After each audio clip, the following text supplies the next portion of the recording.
Now, Claire-Louise, would you like to take us around your studio? Because I've seen some wonderful little storage tips here that you might like to share with me.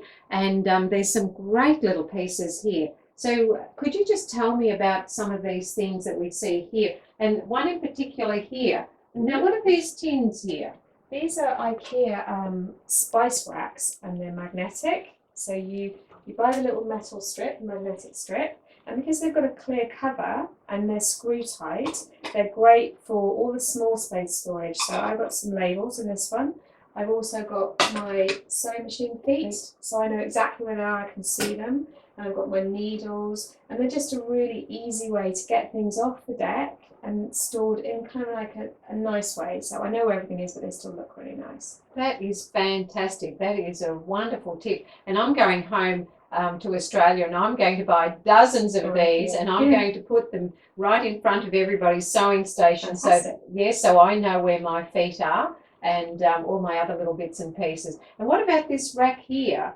This is also IKEA. I love IKEA for storage solutions. So again, in a sewing space, you want space for your fabric. You don't want all of the stuff on the table. So I've got my bobbin storage holders so the students can see them. There are slots for scissors. I've got tape measures just folded over. So everything that I need that's kind of really awkward and difficult to store, instead of it being in a drawer and I can't really see it, is all kind of out there. It's all easy for people to get to. That's great, and a great shelf there for the cotton reels as well. Yeah, this is fantastic. And again, these are these little spice jars. Yeah, they're more spice jars, and this again is IKEA. So I've got a sort of little shelf where, and it's so easy to hang these yourself. So I've got again little knick-knacky things like cover buttons, and because they're a small jar, I find those big button jars really awkward because everything gets to the bottom, you're going to empty the whole lot. That's This right. is quite a neat little storage solution. I like clear storage.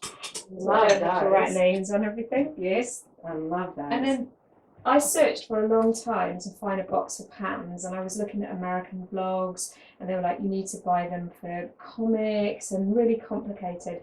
And this box is from IKEA, and it's exactly the right size of for the pattern. patterns. Look at that.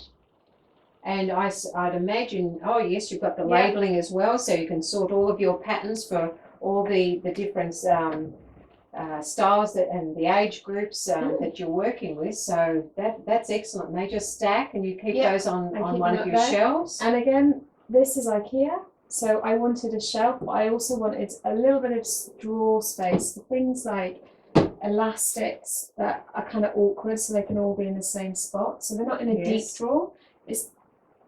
It was probably not my most practical solution because the shelves are quite heavy. So I'm limited to what I can put on top, but they're just really neat. Very neat. Again, IKEA storage solutions, these overhead lamps, they bend forward, so it saves me having to get an electrician to put things in here. So that kind of These are excellent tips, I think, for anybody at home that is setting up a sewing room in their homes, and with lack of space, this is just so efficient. And I think we all need to go to IKEA and buy these pattern boxes and the spice jars and all these things. They are excellent. These are some of the best tips I have heard so far.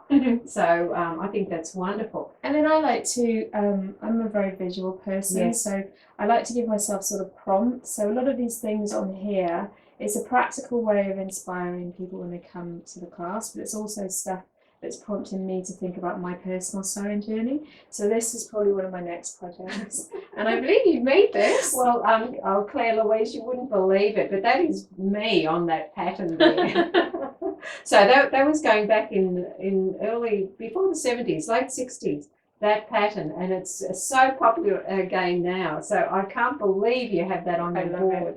It's like, and it's in the middle because it's the focus. It's what I want to focus on. So I really like shift dresses and 60s styles. So I've got a few different things here, and some nice vintage ones. And this is a really great classical style, and I think you're working that up. Well, one of my students, Kate, actually has almost completed that dress in a lovely ink navy wool, fully lined, and doing a wonderful job. And I'm going to go home and tell her that her pattern is on your wall as well. So that's really uncanny that you happen to have that as well. And I'm just going to draw your attention to this dress. Yes. I don't know if you've heard about the pillowcase dress campaign. Oh yes, I have. So this I is have, one actually. that I made. I'm in the Women's Institute, the WI, Yes. and I made that with some of the ladies in my group. And it's a great way to get people sewing. They can use up scraps, but also we're sending some to Africa, and it's just there are lots of ladies in this area that just want to make nice dresses for their girls, Yes. and that's a great technique. But in 2 hours, you can go from a pillowcase to a dress, and it's a nice, really good sewing project. It's a good sewing project, and I have another student, Alana, who made pillowcase dresses last Christmas for her daughter, and had beautiful embroidered pillowcases that just came out of the linen press. And we turned them into beautiful little dresses and had lovely ribbons that we threaded through with big bows because we're very much into the bow finish. And they're just like that. So it's really great. But nice to see that they're also in the larger sizes. So it really it suits using fabric of your choice for adult sizes too. Claire-Louise. Well, I bought this for $5 in a bargain. Yeah, a real bargain. No, it does fit me, but it looks like someone painted it onto me. It's absolutely skin tight. And I bought it because I love the styling, and I wanted to take my kind of basic shift dress that I know really fits me, and I'm going to work it up and replicate this with a pattern that I know works for me. So I'm going to use some of the styling. So in terms of this dress, like actually when I lose a little bit of weight, you don't need to. I'm going to shorten it because it's too long, and this is just a bit too low. So I'm going to use some of the hem to put a little modesty panel. Okay.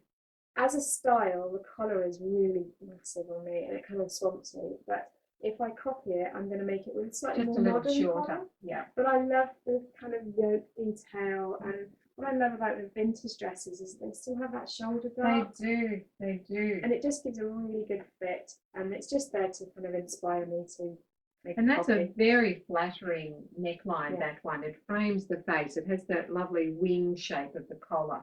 So that's going to look really gorgeous. I love all the piping and all the detailing on that.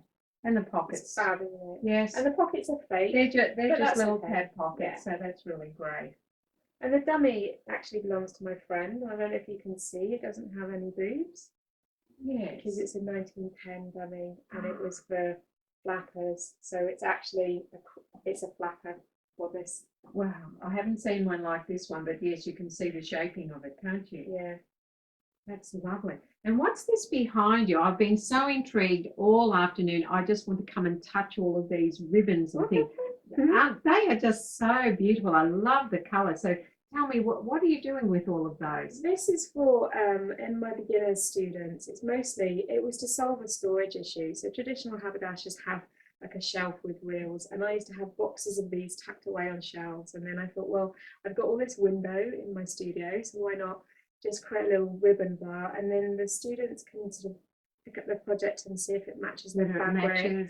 And it just, again, I just like to be inspired when I'm in here and feel quite creative. It's so warm and colourful. That's very inspiring. You know, I just love all of those because I love the texture and I love the richness of, you know, some of the brocade ribbons that you have there.